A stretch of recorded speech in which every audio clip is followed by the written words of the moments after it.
ஒரு machine learning மாடல்ல ரெண்டு முக்கியமான ப்ராப்ளம் வரும். ஒன்னு வந்து ஓவர் ஃபிட்டிங், இன்னொன்னு வந்து அண்டர் ஃபிட்டிங். ஒரு மாடலை நம்ம ட்ரைனிங் டேட்டா கொடுத்து ட்ரெயின் பண்ணுவோம். அந்த ட்ரைனிங் டேட்டால இருக்க பேட்டர்ன் அண்டர்ஸ்டாண்ட் பண்ணி அந்த மாடல் வந்து நமக்கு ப்ரெடிக்ஷன்ஸ் கொடுக்கும். ஸோ ஓவர் ஃபிட்டிங் எப்போ நடக்கும் அப்படின்னா, அந்த மாடல் வந்து ட்ரைனிங் டேட்டாவை மட்டும் தான் நல்லா லேர்ன் பண்ணி வச்சுக்கும். எப்படி சொல்றதுன்னா, அந்த ட்ரைனிங் டேட்டாவை நல்லா மெமரைஸ் பண்ணி வச்சுக்கும். சில ட்ரைனிங் டேட்டால நாய்ஸ் அண்ட் அவுட்லேயர்ஸ் இருக்கும். இதுல நாய்ஸ்ங்கிறது எதை மீன் பண்றாங்க அப்படின்னா, random and unpredictable error. For example, ஒரு ஸ்டூடெண்டோட ஹைட் டேட்டா செட்டை வந்து நம்ம உள்ள போடுறோம் அப்படின்னா, ஹைட் வந்து 239 சென்டிமீட்டர் இருக்குது அப்படின்னா, ஒரு ஸ்டூடெண்ட் வந்து கண்டிப்பா 239 சென்டிமீட்டர் வந்து இருக்க வாய்ப்பு இல்லை. ஸோ அது வந்து சம் மெஷின் கால்குலேஷனாலயோ இல்ல நம்ம டேட்டா தப்பா அப்லோட் பண்ணனாலயோ வந்திருக்கும். இல்ல அப்படின்னா சம் சென்சார் கிளிச்னால டெம்பரேச்சர் வேல்யூஸ் வந்து தப்பா வரதுனால இந்த மாதிரி வர எரரை நம்ம நாய்ஸ் அப்படின்னு சொல்லுவோம். அவுட்லேயர்ஸ்னா என்னன்னா, completely irrelevant data. For example, ஒரு salary டேட்டா செட் அப்லோட் பண்றோம். அந்த salary டேட்டா செட்ல எல்லா எம்ப்ளாயிஸும் ஒரு 30 to 50,000 பெர் மந்த் salary வாங்கிருக்காங்க அப்படின்னா, ஒரு எம்ப்ளாயியோ ஒரு ரெண்டு எம்ப்ளாயியோ 80 crores 100 crores அந்த மாதிரி salary வாங்கின மாதிரி இருக்கும் அந்த டேட்டால. இது வந்து நம்ம அவுட்லேயர்ஸ் அப்படின்னு சொல்லுவோம். அதாவது completely irrelevant data. Over fitting model வந்து இந்த நாய்ஸ் அண்ட் அவுட்லேயர்ஸ் இருக்கிற டேட்டா செட்டை தரவா லேர்ன் பண்ணி வச்சுக்கும். இதனால ஒரு ட்ரைனிங் டேட்டால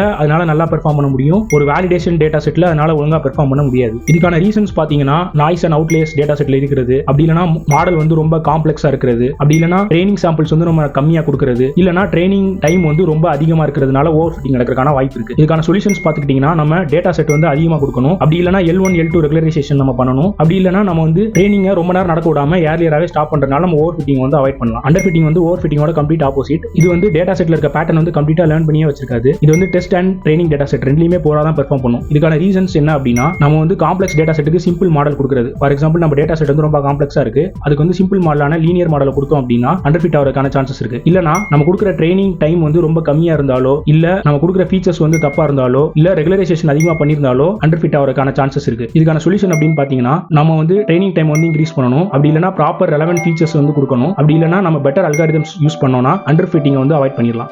கோபிகிருஷ்ணா, உனக்கு மாலை எல்லாம் போட்டது கருணையே இல்லையே, என் மேல உனக்கு என்னப்பா காண்டு? நீ என்ன சிரிக்கிற?